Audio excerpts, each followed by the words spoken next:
بسم اللہ الرحمن الرحیم۔ رسول کریم صلی اللہ علیہ وسلم نے فرمایا، جو شخص روزانہ قرآن کریم کی 200 آیات دیکھ کر تلاوت کرے گا، اس کی قبر کے ارد گرد کی 7 قبروں والوں کے حق میں اس کی شفاعت قبول کی جائے گی اور اللہ تعالیٰ اس کے والدین کے سر سے بھی عذاب ہلکا کر دے گا، اگرچہ وہ مشرک ہی کیوں نہ ہوں۔ حضرت عائشہ رضی اللہ تعالیٰ عنہ سے روایت ہے کہ نبی صلی اللہ علیہ وسلم رات کو قیام فرماتے حتیٰ کہ آپ کے پاؤں مبارک پھٹ جاتے، تو میں نے آپ صلی اللہ علیہ وسلم سے کہا کہ اے اللہ کے رسول، آپ کیوں ایسے عبادت میں مشقت کرتے ہیں، حالانکہ اللہ تعالیٰ نے تو آپ کے سارے اگلے پچھلے گناہ معاف کر دیے ہیں۔ آپ صلی اللہ علیہ وسلم نے فرمایا، کیا میں اللہ تعالیٰ کا شکر گزار بندہ نہ بن جاؤں؟ نبی اکرم صلی اللہ علیہ وسلم نے ارشاد فرمایا، میرے بعد جو شخص زندہ رہے گا وہ بہت زیادہ اختلافات دیکھے گا، تم پر لازم ہے کہ میری سنت اختیار کرو اور ہدایت یافتہ خلفائے راشدین کی سنت اختیار کرو اور اسے مضبوطی سے تھامے رکھو۔ نبی اکرم صلی اللہ علیہ وسلم نے ارشاد فرمایا، جو شخص اللہ اور آخرت کے دن پر ایمان رکھتا ہو، اسے اپنے مہمان کی عزت کرنا چاہیے۔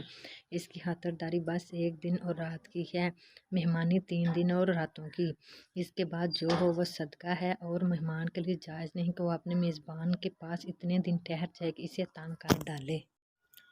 نبی کریم صلی اللہ علیہ وسلم نے فرمایا کہ اللہ عز و جل میری امت میں سے 10 طرح کے افراد پر قیامت کے دن اظہار ناراضگی فرمائے گا اور ان کو جہنم میں ڈال دینے کا حکم فرمائے گا، اور ان کے جو چہرے ہوں گے بغیر گوشت کے ہوں گے۔ عرض کیا گیا، یا رسول اللہ، وہ کون سے 10 لوگ ہوں گے؟ تو آپ صلی اللہ علیہ وسلم نے فرمایا،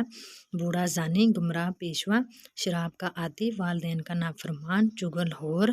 جھوٹا گواہ، زکوٰۃ ادا نہ کرنے والا، سود خور، ظالم اور نمازوں کو چھوڑ دینے والا۔ حضرت علی رضی اللہ تعالیٰ عنہ بیان کرتے ہیں کہ میں نے رسول کریم صلی اللہ علیہ وسلم نے فرمایا، جو شخص ہر نماز کے بعد آیت الکرسی پڑھتا ہے تو اس کو دخول جنت سے صرف موت روکے ہوئی ہے، اور جو شخص سونے کے لیے اپنے بستر پر لیٹتے وقت اسے پڑھتا ہے تو اللہ تعالیٰ اس کے گھر کو اس کے پڑوسی کے گھر اور اس کے پاس کے گھر والوں کو امن عطا کر دیتا ہے۔ وسلم نے فرمایا، قیامت سے پہلے صرف مخصوص لوگوں کو ہی سلام کیا جائے گا، تجارت عام ہو جائے گی، یہاں تک کہ بیوی کاروباری معاملات میں اپنے شوہر کی مدد کرے گی، رشتہ داری توڑنا، جھوٹی گواہی، سچی شہادت کو چھپانا اور لکھائی پڑھائی تعلیم عام ہو جائے گی۔ رسول پاک صلی اللہ علیہ وسلم نے فرمایا، حضرت انس رضی اللہ تعالیٰ عنہ سے مروی ہے کہ رسول پاک صلی اللہ علیہ وسلم نے فرمایا، جو جمعے کے دن 1000 درود پڑھا کرے گا وہ جب تک اپنا ٹھکانہ جنت میں نہ دیکھ لے اس وقت تک اسے موت نہ آئے گی۔ حضرت ابن مسعود رضی اللہ تعالیٰ عنہ سے مروی ہے کہ انہوں نے زید ابن وہب سے کہا کہ دیکھو، جمعے کے دن 1000 مرتبہ درود پڑھنے کو نہ چھوڑنا اور یہ درود پڑھا کرو۔ رسول پاک صلی اللہ علیہ وسلم نے فرمایا، تم لوگ نہ اپنے لیے بد دعا کرو، نہ ہی اپنے اولاد کے لیے، نہ اپنے خادموں کے لیے، اور نہ ہی اپنے اموال کے لیے،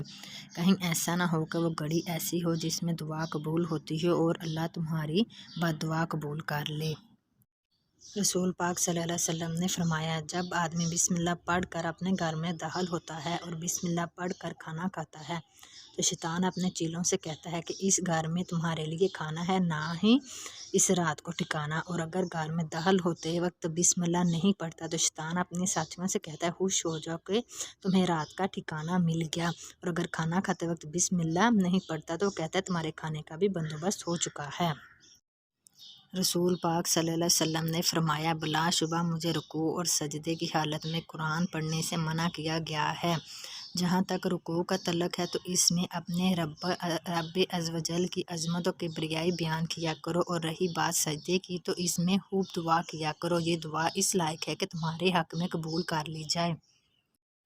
رسول پاک صلی اللہ علیہ وسلم نے فرمایا، حضرت عبداللہ بن مسعود نے بیان کیا کہ ایک شخص نے نبی کریم صلی اللہ علیہ وسلم سے پوچھا، کون سا عمل سب سے افضل ہے؟ نبی صلی اللہ علیہ وسلم نے فرمایا کہ اپنے وقت پر نماز پڑھنا اور والدین کے ساتھ نیک معاملہ کرنا اور پھر اللہ کے راستے میں جہاد کرنا۔